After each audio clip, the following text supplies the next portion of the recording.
할렐루야. 우리는 믿음에 대해서 계속해서 함께 나누려고 합니다. 그리스도인, 크리스찬이라는 사람들은 믿음입니다.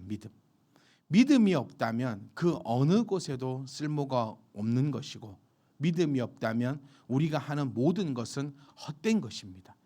그런데 더 무서운 것이 뭔지 아세요? 더 무서운 것은요, 헛된 믿음을 가지고 있는 사람이 더 무섭습니다. 여러분, 정말 귀를 쫑긋 여시고 한 글자 한 글자를 다 담아주셨으면 좋겠어요. 절대로 허튼 소리가 없을 것이고, 절대로 가벼운 소리가 없을 것이며, 여러분들이 마음속 깊이 가지고 가셔서 일주일 내내 소화해 오셨으면 좋겠어요. 그냥 단순히 앉아서 듣고 있는다고 해서 이해되지 않습니다.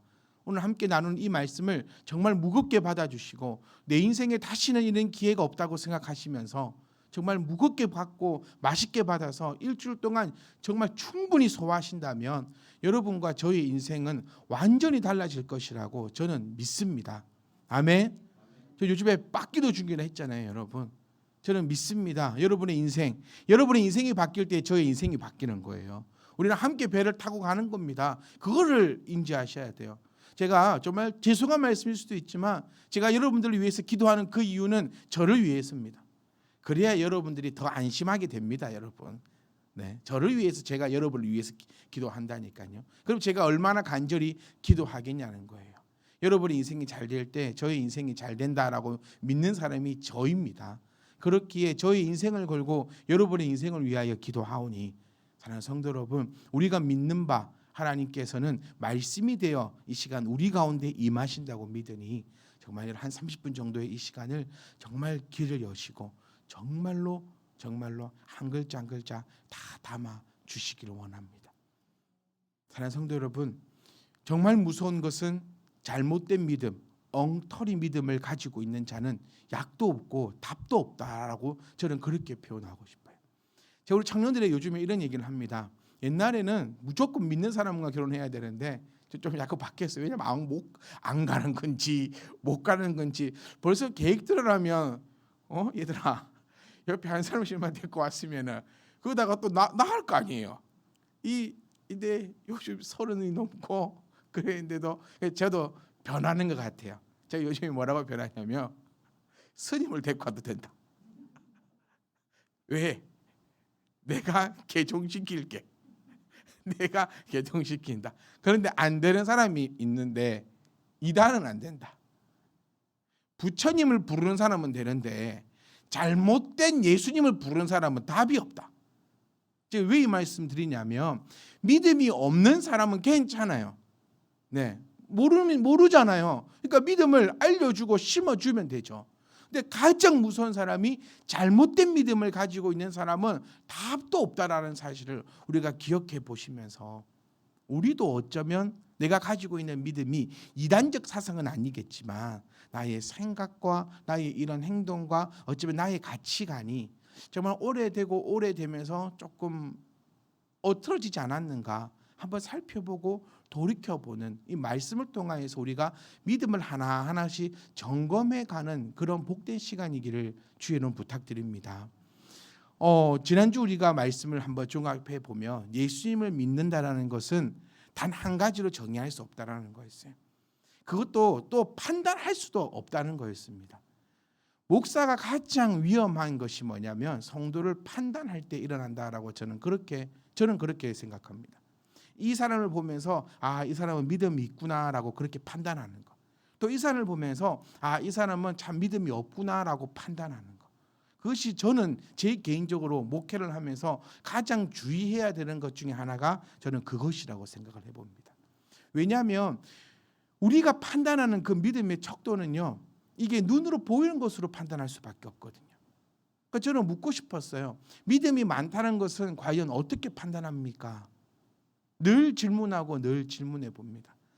믿음이 참 많다, 믿음이 높겠다, 믿음이 굳건하다고 생각했던 사람들 다 없어지더라고요. 그런데 저 사람은 왜 저렇게 믿음이 없지? 왜 믿음이 없을까? 그러신 분들은 더욱더 굳건히 붙잡혀 있고 더욱더 주님의 뜻을 따라가려고 노력하고 있는 모습을 정말 길지 않는, 좀 짧지 않는 이 목회 생활에서 참 많은 것을 목격해 보면서 정말 조심하고 조심해야 될 것이 이 믿음을 판단하는 것이구나. 저는 여러분의 믿음을 판단하지 않습니다. 오직 믿음을 판단하실 분은 제가 자주 말씀드리죠. 여러분과 하나님입니다. 그 외에는 어느 누구도 판단할 수 없어요. 하나님, 제가 자주 말씀드리지만 하나님 앞에 당당하고 하나님 앞에 떳떳하다면 괜찮다는 겁니다. 주변 사람이 나를 향해서 뭐라고 하든지 간에 하나님 앞에 당당하다면, 나의 믿음이 하나님 앞에 당당하다면 그 가운데 절대로 유입되면 안 되는 게 뭐라 했습니까? 자기 합리화예요. 이거를 또 조심해야 합니다. 하나님과 나 사이에 그 아름다운 관계를 만들어가고 또 이런 신앙생활을 만들어가고 굳건한 믿음을 세워나갈 때에 가장 무섭게 여겨야 되는 것이 바로 자기 합리화라는 거죠. 저희가 이사를 가고 어항을 아파트에 있던 걸 갖고 왔는데 이제 아파트에서 몇 개월 동안 그냥 거의 방치되다시피 하니까 어항이 난리가 아닌 거예요. 이끼가 너무너무나 많이 끼었어요. 그래서 이거 손으로 문대려 하니까 힘도 들고 귀찮고 너무 짜증이 나서 노원에 가니까 우렁이가 거짓말 조금 많이 보태면 주먹만 해요. 우렁이들이 막 버글버글해서 이 우렁이를 잡아다가 넣어놨어요. 이끼 먹으라고. 딱 넣어놨더니 이것들이 수초를 다 뜯어먹었어요. 먹으라는 이끼는 안 뜯어먹고 내가 애써서 키워놓은 수초, 아니 이 수초들이 계속 붕붕 떠는 거예요 위로. 이사를 와서 애들이 적응을 못하나. 근데 물을 안 바꾸는데 왜 계속 뜨나 싶었더니 이 우렁이 콩바닥 이 주먹만한 우렁이들이 수초를 다 뜯어먹고 이것들이 알까지 나놨네. 오체지 알을 나눠서 지금 어항에 수초가 하나도 없고 이끼는 여전히 있으며 알을 낳아가지고 알이 또 부화를 하기 시작해서 쪼그리한 우렁이들 따라하면서 제가 그랬어요. 야, 이 어항이 바뀌겠다. 우렁이 어항으로. 이러다가는 완전히 마태에 가겠다. 막 이렇게 이야기하고 했었는데요. 사랑하는 성도 여러분, 우리도요 기억을 하셔야 됩니다. 내가 무엇 때문에 여기에 있는가? 우렁이를 왜 넣어놨냐? 하나님께서 우리를 이곳에 왜 보내셨나? 그 이유를 모른 채 허무맹랑한 그런 삶으로 나아간다면, 그러니까 자기 합리화가 우렁이가 되어버리면 안 된다는 거예요. 하나님과의 아름다운 관계를 끌고 먹는 그 우렁이가 바로 자기 합리화입니다. 나는 이러니까 이렇게 해도 돼. 나는 저러니까 저렇게 해도 돼. 지난주 우리 함께 나누었던 말씀이 예수님을 믿는다는 것은 교회를 믿고 따라오십시오라는 거였어요. 제가 그 말씀을 전하고 밤잠을 못 잤습니다. 무섭고 두려워서. 나 어떻게 해야 되지? 설교를 잘못했나 막 지우고 싶어. 막 그런 부담감도 많이 있었는데, 저는 이거에 대해서 여러분과 함께 나누고 싶은 것이 과연 믿음이 무엇인가예요. 우리 고민해보자라는 거예요. 믿음이 무엇인가? 또 어떤 믿음이 참된 믿음인가? 나는 어떤 믿음을 가져가야 되는가? 어떤 걸음으로 가야 하는가? 우리 모두가 두둥실하게 알아요. 두둥실하게 대충 아는 것이 예수, 오늘 본문에도 나오지만 예수를 시인하면 믿는 것이다. 그거 과연 믿음일까? 이런 것들을 우리가 좀 하나하나씩 좀 알아가고 파헤쳐 갔으면 합니다. 저는 요한일서 이 말씀을 붙잡고 너무나 심장이 벌렁거렸던 것이, 아버지가 아들을 세상의 구주로 보내신 것을 우리가 보았고 또 증언한다라고 이렇게 나타내고 있습니다. 그냥 여러분 단순하게 말씀을 생각지 않으셨으면 좋겠어요. 보았고 증언한다. 다시 말하면 진짜라는 거예요. 이럴 때 여러분 마음속에 혹시 이런 걸 수 있어요. 그러면 다른 종교는 가짜입니까? 라는 그런 질문들이 좀 생겼으면 좋겠어요. 그런 질문들이 생긴다면 저하고 만나시면 돼요. 제가 이렇게 말씀 전하는 이 시간에 이 다른 종교를 비하하고 까면서 그렇게 말할 수는 없잖아요. 그러니까 저하고 단둘이 앉으셔가지고 제가 하나하나씩 다 까드릴게요.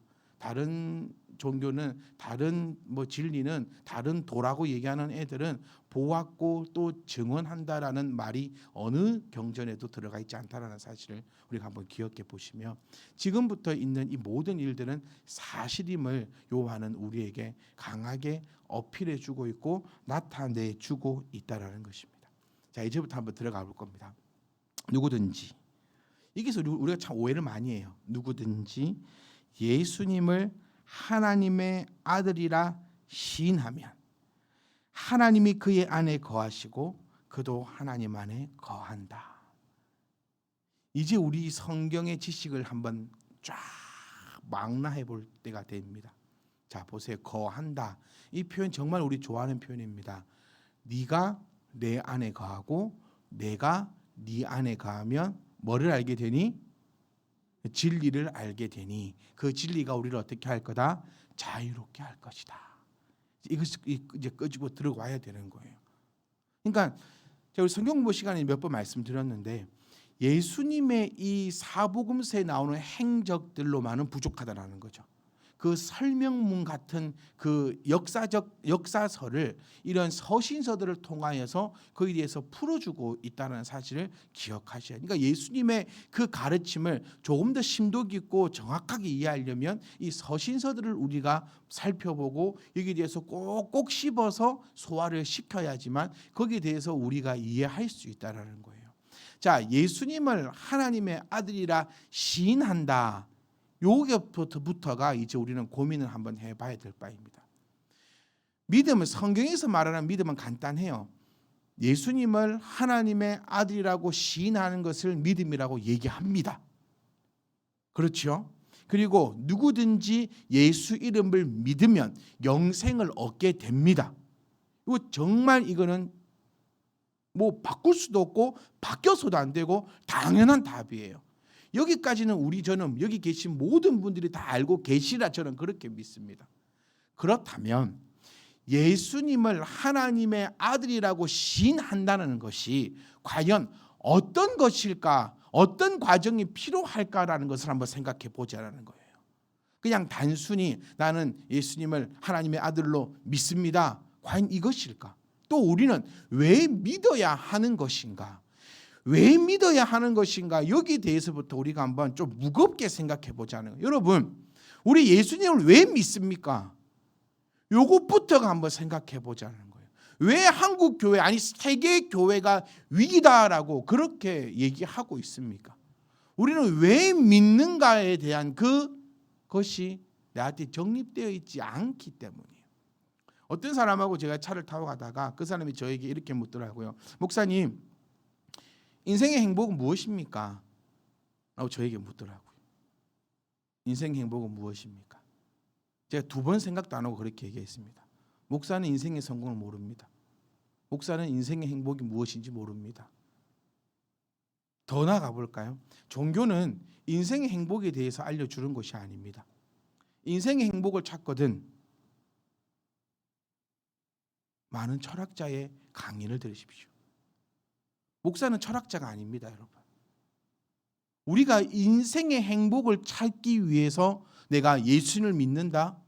요것이 잘못되니까 실망하게 되는 거예요. 인생의 행복을 원하시면 여러분 뭐 해야 될까요? 이런 것도 한번 생각해 보세요. 내가 행복하려면 내 인생은 다 다르잖아요, 여러분. 그렇지 않습니까? 그러니까 제가 늘 얘기하는 게 남의 인생에 간여치 말라. 성층 스님이 하신 말씀 제가 마음속 깊이 담고 있어요. 남의 인생에 왜 간여를 해?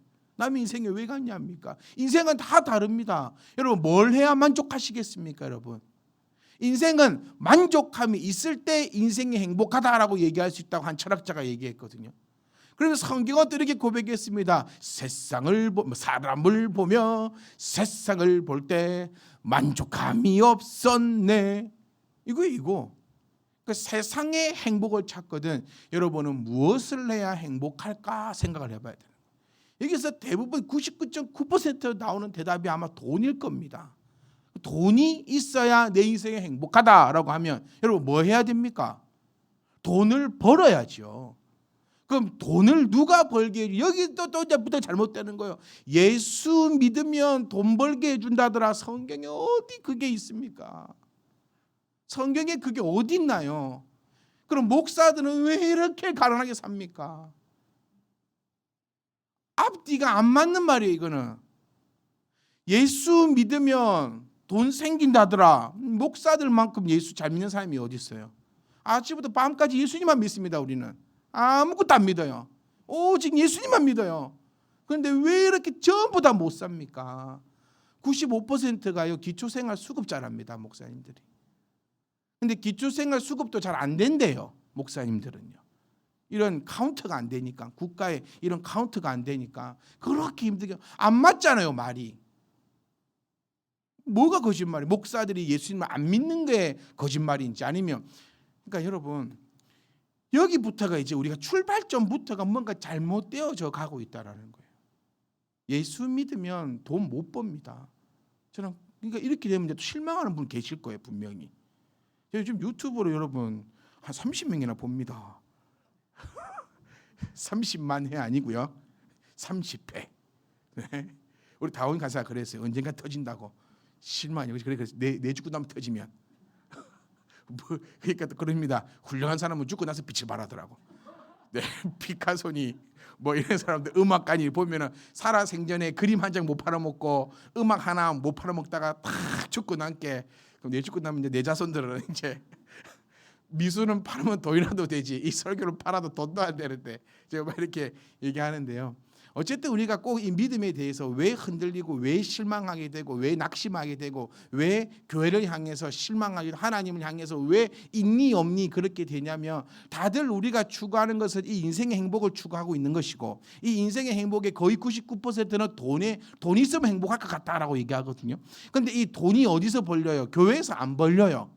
그러니까 돈 벌려면 어떻게 해야 된다? 교회에 이렇게 모여 있으면 안 되는 거예요. 좀 희한한 소리 하죠.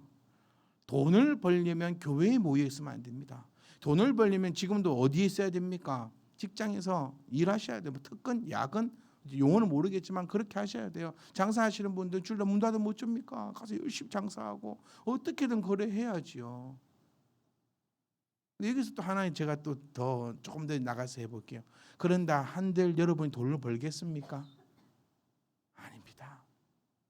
죄송한 얘기지만 우리들 가운데 백만장자는 나타나지 않습니다. 절대로요. 그럴 수는 없어요. 그러면 우리는 이런 결론은 떠다닙니다.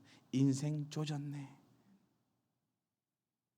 내 인생의 행복의 조건이 돈이라면 저와 여러분들은 절대로 행복할 수 없다라는 거예요. 정말 지금도요, 돈 많은 사람들은 앉아서 돈 법니다. 돈 많은 사람들은 그렇게 돈 벌더라고요. 열심히 일 안 합니다. 돈 많은 사람들이 일하면 누가 일하는가요? 다 앉아서 돈이 그냥 막 들어옵니다.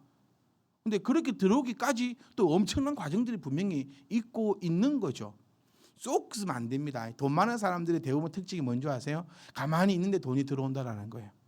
우리는 순진해가지고 딱 그것만 또 믿어. 비법을 왜 알려줍니까, 그 사람들이? 나는 젊을 때 이런 일을 해가지고 이렇게 해서 돈을 이렇게 벌었다. 왜 알려줍니까? 그거를 알려주면 그 사람도 그렇게 할 건데, 그러면 나눠 묻기가 되는데요. 비법은 면이라도 안 알려줍니다. 왜? 나눠 물까 싶어가지고. 이게 인생이 되는 거거든요. 그러니까 사랑하는 성도 여러분, 인생의 행복을 찾거든 다른 데 가서 찾으셔야 되고, 우리는 영생의 행복을 찾거든 여러분들이 잘 오셨다는 겁니다. 그러면서 우리는 믿고 고백하죠. 영혼이 잘된 같이 범사가 잘 됩니다. 제가 차를 타고 가면서 그 사람하고 왜 그렇게 얘기했냐면, 두 번 말하기 싫어서요. 그 사람한테 앉혀놓고 뭐 영혼이 잘된 같이 범사가 잘 되는데, 영혼이 잘 되려면 뭐 어째 말해봤자 뭡니까? 들을 마음도 없는데. 그래서 교회는요, 목사는 인생을 어떻게 살아라고 말하지 않고 영혼이 어떻게 돼야 되는지만 얘기합니다. 혹 당신이 영혼에 대해서 관심이 생긴다면 저에게 연락을 주시고, 영혼에 대해서 1도 관심이 생기지 않는다면 저에게 연락을 하실 필요가 없습니다. 왜냐하면 당신과 나는 더 이상 거기에 대해서는 얘기할 것이 없으니까요. 이렇게 얘기하고 이야기를 마쳤습니다.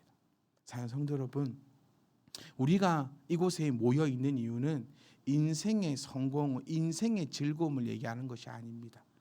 우리는 그런 잠깐 있다가 사라질 그런 것이 아니고 정말 영생을 원하는 삶이며, 여기서도 잘 기억하셔야 돼요. 하지만 영혼이 잘된 같이 범사가 잘됨을 통하여 세상이 줄 수 없는 것을 맛보는 저희들이 되기 위해 또 그것을 목표로 삼고 이 자리에 모여 있는 것입니다. 돈이 예수 믿으면 돈 이래 버리면 돈 많은 사람은 예수를 안 믿겠죠. 누구만 믿습니까? 여러분, 우리는 전부 다 돈 없어서 예수님 믿는 사람밖에 안 되는 거예요. 찌질하고 불쌍하고 안타까운 사람들만 교회에 모여 있는 겁니다. 그러니까 여기서부터가 무언가가 잘못돼도 한참 잘못되어 있다라는 것을 우리가 기억하셔야 돼요. 예수 이름을 부르려면, 그러니까 이게 함정이 포함되어 있어요. 누구든지 예수를 하나님의 아들이다. 그런데 이 누구든지 부를 수가 없는 게 예수의 이름입니다. 그 출발점이 뭐냐면, 여러분 너무나 잘 알고 계시는 말씀, 마가복음 8장 34절 말씀입니다. 전 요즘에 이 말씀을 가지고 늘 묵상을 하는데요. 제자들을 불러 이르시되, 여기서 나오죠. 누구든지라는 단어가 또 등장을 하는 거예요. 그러니까 믿음의 시작은 누구든지입니다. 그리고 그 주의 이름을 내 입술로 고백을 하려면 자기를 부인해야 된다는 건데, 여기서 또 우리가 한층 더 나가 보자는 거예요. 그러면 목사님, 자기를 부인하는 그 방법은 도대체 무엇입니까? 라는 거죠. 우리 이 말씀 보면서 다 자기 부인하고 싶잖아요. 그렇지 않습니까? 누구든지 나를 따라오려거든 자기를 부인하고 자기 십자가를 지고, 순서가 있잖아요. 누구든지 주님을 따라오려면은, 그런데 얘기한 사람이 무리와 제자입니다.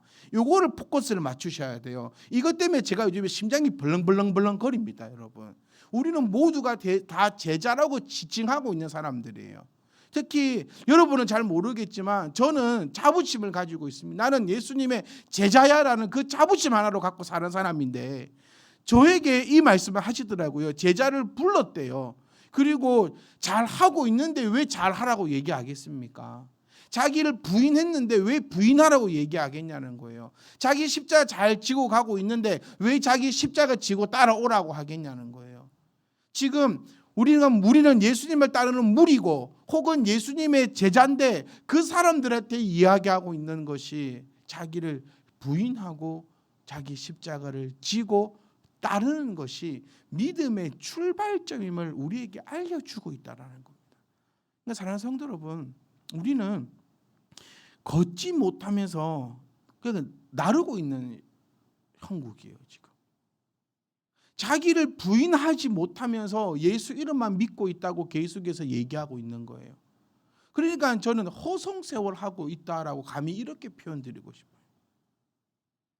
우리가 믿는 이 예수님의 역사는 실질적이고 실제적이며 현재 진행형이라는 것을 기억하셔야 됩니다. 일주일간의 삶을 살아가면서 아무런 주님의 역사를 맛보지 못한다면 심각하게 병든 겁니다. 죽은 자가 살아 일어나는 그런 역사가 아닐지라도 내가 오늘, 내일, 모레, 그 삶을 하루하루 살아가면서 역사를 맛보지 못한다면 나는 참 안타깝고도 안타까운 삶일 뿐이라는 거예요. 사랑하는 성도 여러분, 기억하십시오. 믿음의 출발은 자기를 부인하는 것인데, 이 자기의 부인도 여러 가지로 나눌 수 있지만 저는 오늘 딱 한 가지만 함께 나누고 싶어요. 부인한다라는 것은 버리는 겁니다. 생각을 버려버리는 거예요. 버리지 않고서는 못 따라옵니다. 예수님의 믿음을 알려줄게요, 교회를 따라오세요 라고 했을 때 내 생각을 못 버리면 못 따라오는 거예요. 여러분께 한번 여쭙고 싶습니다. 여러분의 취미는 뭡니까? 여러분의 취미는 뭔가요? 다 배우지 않습니까? 취미. 여기서 우리 그리스도인들은 이런 생각을 가진답니다. 교회 때문에 취미 생활을 할 수가 없어.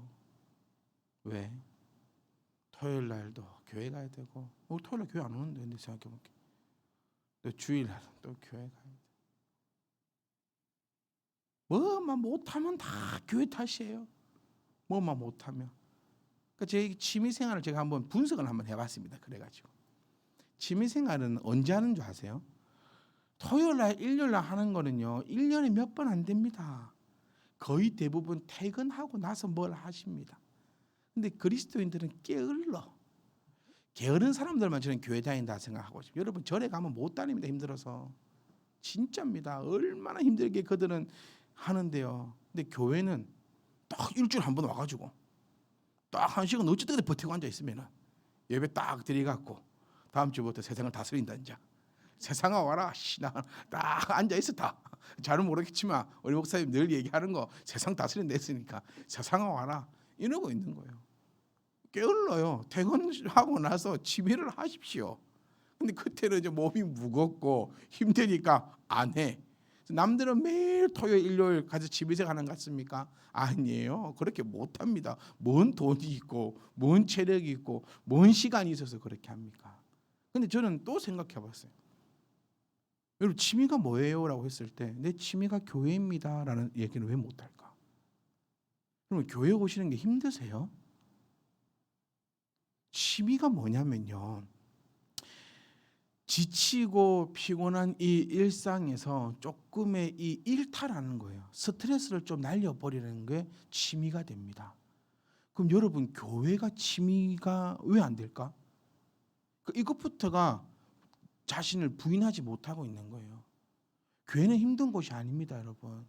늘 제가 말씀드리지만 교회에서 일하지 말라 하잖아요. 교회는 일하는 곳이 아니라고. 교회는 여러분 취미 생활이어야 됩니다. 좀 너무 가벼운 표현일 수도 있지만 교회는 여러분들의 이 모든 것을 풀어주는 곳이어야 돼요. 그러니까 교회 보세요. 조금만 생각을 해보세요. 교회에 옵니다. 우리 노래하잖아요. 노래 교실 와셨네. 노래 크게 찬송 열심히 부르지 않습니까? 노래 교실 취미 생활이고, 그다음에 우리 독서 취미하는 사람들 독서 모임 가거든요. 얼마든지 우리 모여서 성경 함께 읽고 성경 공부하고 토론하고 이야기하고 얼마든지 할 수 있습니다. 이렇게 사람들이 모여서 자기의 삶을 나누고 이야기하고 맛있는 거 먹고 말씀 듣고 예배 드리고 좋은 데 가고, 이게 취미가 아니면 도대체 뭐가 취미냐는 거예요. 그러니까 사랑하는 성도 여러분, 조금의 생각을 바꾸어 보세요. 내가 이 교회 다니는 거, 내가 오늘 아침에 이곳에 모여 있는 거 무거운 짐을 지고 오는 사람들이 아니라 정말 가벼운 마음으로 하나님을 예배하는 것이 나의 취미가 되고 내가 하나님을 찬양하는 것이 나의 취미가 된다면 나의 일생활도 얼마나 복이 되고 얼마나 행복하고 얼마나 좋겠냐는 거예요. 그러니까 여러분, 믿음은 결코 무거운 것이 아니로다라는 그 말씀을 우리가 기억하셔야 됩니다. 믿음이 무겁다 싶으면 뭔가 잘못되었다라는 거예요. 예배는 기쁘고 즐거워야 된다고 여러 번 말씀드립니다. 우리 교회 가치관입니다, 여러분. 예배는 기쁘고 즐겁고, 우리 예배 들을 때에 찬양 불렀잖아요. 뭐 예배가 기쁨이 됩니다. 예배가 기쁨이에요. 그러니까 생각을 조금 바꿔보세요. 이게 믿음의 출발점이라는 거예요. 그동안 내가 갖고 있던 이런 억압들, 그동안 내가 갖고 있던 이런 생각들, 이런 것들을 싹 먼저 날려버리는 것이 자기를 부인하는 것이에요. 엄청나게 특별하게 부인하라는 것이 아닙니다. 교회를 따라올 수 있도록 내 생각과 내 가치관을 좀 버려보라는 거예요. 예배는 무거운 것이다 그렇게 생각하셨다면 그것 좀 버려보세요. 그것부터 반대로 해보세요. 아, 예배는 기쁜 거야. 그렇게 생각을 해보세요. 이 오늘 시간이 얼마나 기다려지겠냐고요. 얼마나 하고 싶겠냐고요. 돈이 아까울까요? 시간이 아까울까요? 뭐가 아까울까요? 아까울 거 하나도 없어요.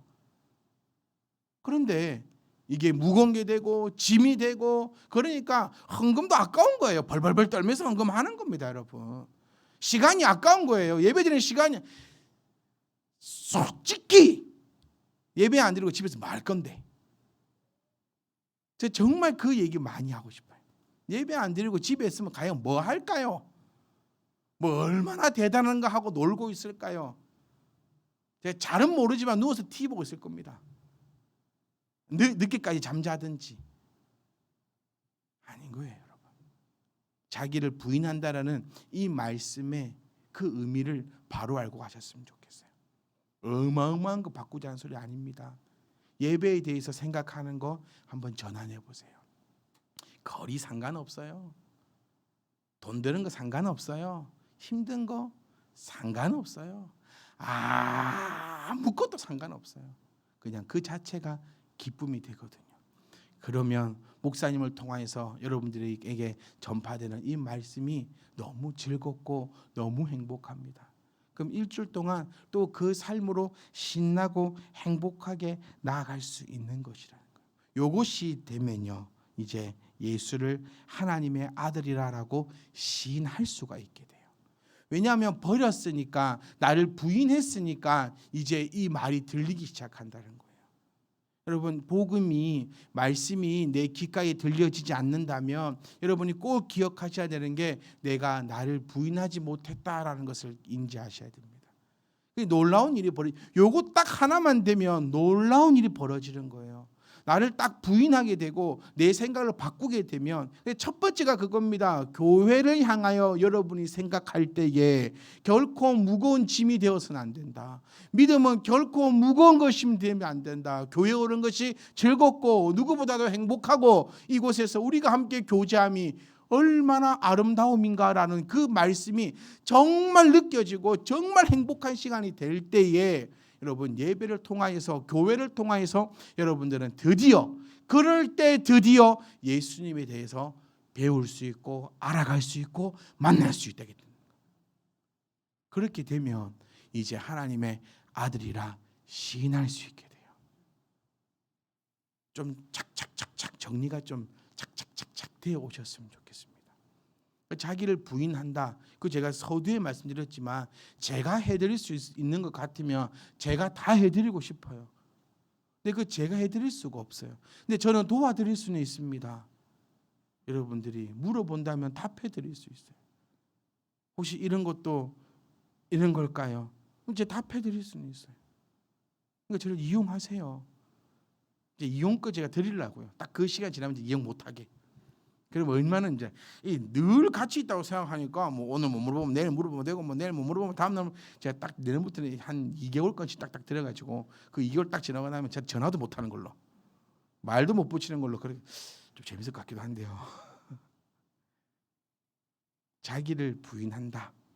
제발 어렵게 엄청나게 큰 것이라고 생각하지 마시고, 제가 금방 전에 말씀드렸던 예배를 향하여 그 마음만이라도 내가 바꾸게 되고 즐거게 된다면 비로소 말씀이 귓가에 들리게 되고, 제가 여기서 말하는 말은 거의 100% 예수님이 하나님의 아들이십니다라는 것이에요. 그러면 듣다 보면 나도 같이 고백하게 되죠. 왜냐하면 이제 들릴 거니까요. 그렇게 되면 놀라운 일이 벌어집니다. 하나님이 아니다 아직 안 갔다 다오나, 하나님이 그의 안에 거하게 됩니다. 우리는 늘 궁금했어요. 다 말씀 알고 있잖아요. 그가 내 안에 내가 그 안에, 그러면 진리가 자유케. 그런데 출발점, 어떻게 하면 내가 그의 안에 그가 내 안에 거할까? 이것이 바로 하나님의 아들이라고 시인하면 되는 거예요. 그런데 결코 그 시인하는 것이 우리가 생각하는 것처럼 예수님은 하나님의 아들입니다 이렇게 얘기하면 그것이 거해지고 거해지는데 왜 우리는 진리를 모를까? 그러니까 여러분, 제발 우리가 믿는 이 하나님의 것은, 제가 조금 전에도 말씀드렸지만 실질적이고 실제적이며 현재 진행형이라고 말씀드렸잖아요. 자유함은 나중에 내가 지금 자유함이 됐는갑다 이게 아니에요. 스스로 느끼는 게 아닙니다. 스스로 막 이 주문 걸고 체면 걸어서 이게 아니에요. 실질적으로 나에게 일어나는 현상이고 실질적인 반응이라는 사실을 우리가 기억을 하셔야 한다는 겁니다. 성도 여러분, 우리가 이곳에 모여 있는 이유는 자유함입니다. 자유함이에요. 왜 사람들이 돈을 사랑할까? 죄에서 자유함을 얻지 못했기 때문입니다. 왜 사람들이 이 인생의 것을 놓고 그렇게 목을 맬까? 죄로 인해서 자유함을 얻지 못했기 때문입니다. 우리가 믿는 이유는 자유함입니다.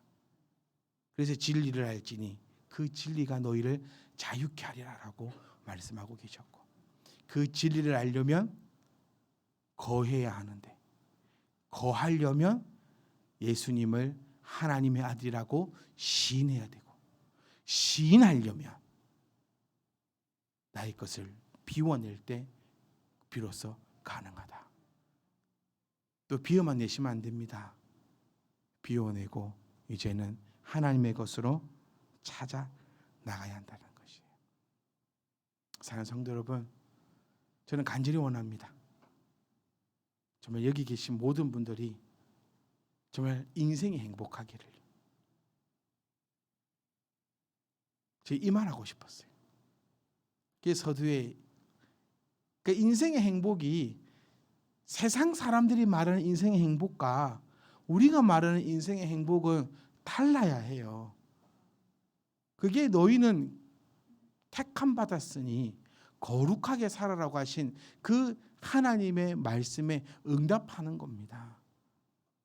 만약 우리가 세상 사람들이 말하는 그 행복함을 쫓고 있다면 비참하게 생각하셔야 돼요. 왜 나는 택함 받은 백성이라 해놓고 왜 그렇게 그 사람들과 동일하게 아둥바둥 살아갈까? 우리의 행복은 자유함에 있습니다. 그것을 쫓아 우리는 나아가는 것이고 그 자유함을 쫓아간다면 우리는 절대로 후회할 일이 없습니다. 하지만 세상 사람들과 같이 인생의 행복을 쫓아서 그리스도 안에 있다면 100% 후회하고 낙심합니다. 왜냐하면 내 뜻대로 절대로 안 될 거니까요. 하나만 딱 타고 마칠까요? 일주일 동안 여러분 소화해 오십시오 이거. 그래서 같은 하나님을 같이 바라보았으면 좋겠습니다.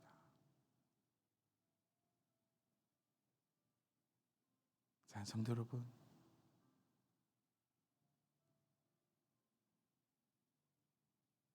그리스도 안에 자유함, 이거 기억하셔야 됩니다.